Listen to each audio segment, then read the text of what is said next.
What's going on, everyone? LA Sports back with another video, and in this video I'm going to be talking about the Toronto Maple Leafs as we approach the 2025 NHL trade deadline. That, of course, is on Friday, so we're just 5 days away, and the Leafs are in a spot where they have a good team as is, but as every team, even the Stanley Cup champion Florida Panthers, as they did yesterday, they need additions. Of course, Florida yesterday, they traded for Seth Jones. They traded Spencer Knight and a first-round pick. I think it was a pretty good deal for Chicago, if I'm being honest. I think they win the trade, but of course, you understand why Florida does it from their view of things. They get Seth Jones, a star. At one time, he was a star defenseman. But you look at where the Leafs are right now. They are 1 point back of the Florida Panthers for first place in the Atlantic, but we do have 2 games in hand. One of those, of course, is today in about half an hour against the Pittsburgh Penguins in a game that we should probably win. The Leafs have won 4 in a row, and their schedule is pretty tough. They have a back-to-back here, and then they go on the road for 3 games out west, of course, against the Vegas Golden Knights, the Colorado Avalanche, and the Utah Hockey Club. But of course, there's just 3 games to go before the deadline. That's today, tomorrow, and Wednesday in Vegas. So I think the Leafs know at this point they're buyers. There's no question about it. Nothing that happens in the next 3 games matter. But I think the Leafs are in a situation where they can kind of control their own destiny. Where if they win enough games, they should be good and get first place in the East, in the Atlantic, which I think is very important, especially this year, where you look at the wild card, and there's a couple of inexperienced teams there right now with Columbus and Detroit, and that's a big, big difference compared to playing Tampa in the first round. But you look at the Leafs at the deadline, they're going to be buyers. Now, they have some moving pieces that a lot of teams are attracted to. That's Fraser Minton, Easton Cowan, and, of course, next year's 2026 first-round pick in a strong draft class. But there are guys on the roster as well that could possibly help with money. Of course, a guy like David Kampf, and then a guy that might be of interest to some teams, Nick Robertson. So those are the Leafs trade chips at this point, I think. Picks, a couple prospects, and there's a couple of guys on the roster. But let's look into some names who the Leafs are going to ultimately end up going after. And I posted out on Twitter about 2-3 days ago. If you don't follow me on Twitter already, please do that. You can find the link to my Twitter in the description of this video. But I posted out a couple days ago a tweet about the top 12 trade targets for the Toronto Maple Leafs at the deadline. And of course, there's a mix of a stud winger, some defensemen, and of course a couple of centers that can play on the third line, and some interesting options for us. Now, I ultimately think that if I had to make a prediction, there's going to be 2 significant additions for the Leafs at the deadline. There will be a defenseman and there will be a mid-6 forward. But the list I put out is the number 1 trade target that the Leafs should go after is Colton Parayko. Now, he's the defenseman from the Blues who, of course, we have no idea if they'll trade him. They haven't been willing to trade him the last few years. But if he is on the table, he should be the number 1 option for the Leafs at the deadline. He cements your defense core. He creates a very, very solid top 5 of Parayko, Riley, 10 of Ekman, Larson, and McCabe. That would be fantastic. If the Leafs can get Parayko or a guy of his caliber, that would be really, really good and helpful. Number 2 is also from the Blues, and I think that this is a really realistic option. Their captain, Brayden Schenn. You look at the connections with both these guys and head coach Craig Berube. They won a cup together there in St. Louis.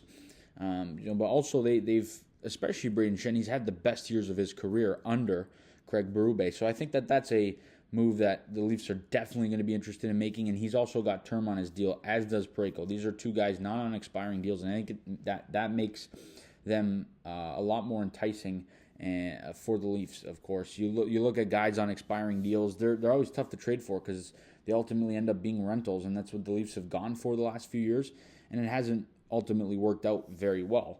But Craig Berube speaks still to this day very highly about Schenn, so I think that these are 2 guys that are ultimate options. And of course, Brayden Schenn's brother Luke Schenn, who's been with the Leafs twice in his career already at 2 separate occasions, he's another very good option I would love, of course, over in Nashville.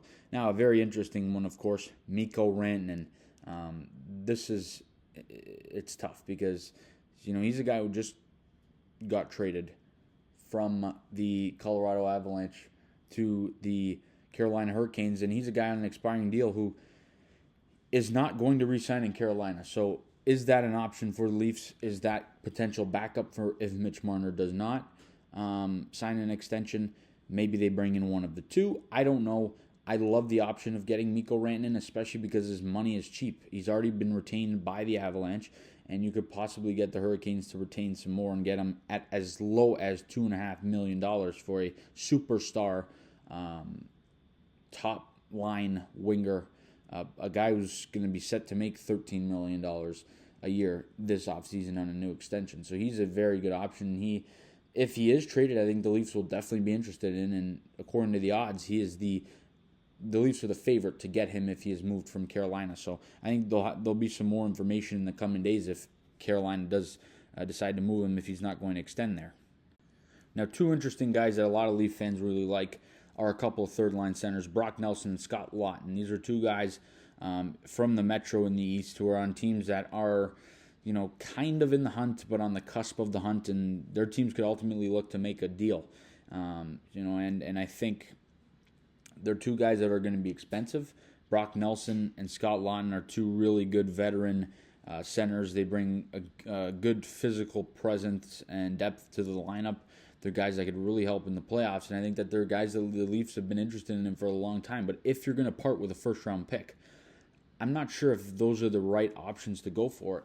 Knowing that there's a guy like Braden Shen, there are guys like Rantanen on the market, at this time. So I don't know if those are the best options. They're definitely solid players that are really going to help this middle six depth of the Leafs, and I would welcome them in with open arms, but it has to be for the right price.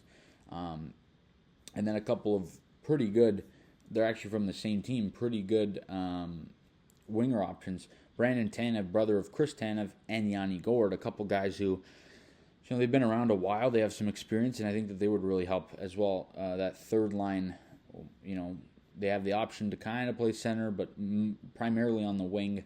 Those are some good options. Ryan O'Reilly is another option from Nashville. There was a lot of talk about him and Luke Schenn coming over. I would elect to go for guys that are a bit younger with some term, but they're ultimately good options as well. And three really good defensemen that I really, really like. One of them, now that Montreal's been, winning games, and they seem like they're going to not be sellers but not be buyers, just kind of stand pat and be in the hunt and kind of hope to make the playoffs. David Savard, I'm not sure at this point they're going to trade him, but two guys I know that would be available, Rasmus Ristolainen and Mario Ferraro. I think those are two really good defensive options for the Leafs. They could play as on the third pairing as a number 5 or 6. I really like them as options. They're solid players. Ristolainen and Laughton is a package that I would really love for the Leafs to get. If the price is right, if it's cost effective, I think that they make a ton of sense for the Leafs. Rasmus Ristolainen, that big stud, tall, physical defenseman. Laughton can play the penalty kill. Be that third line center that the Leafs have desperately needed and been missing in past playoff appearances.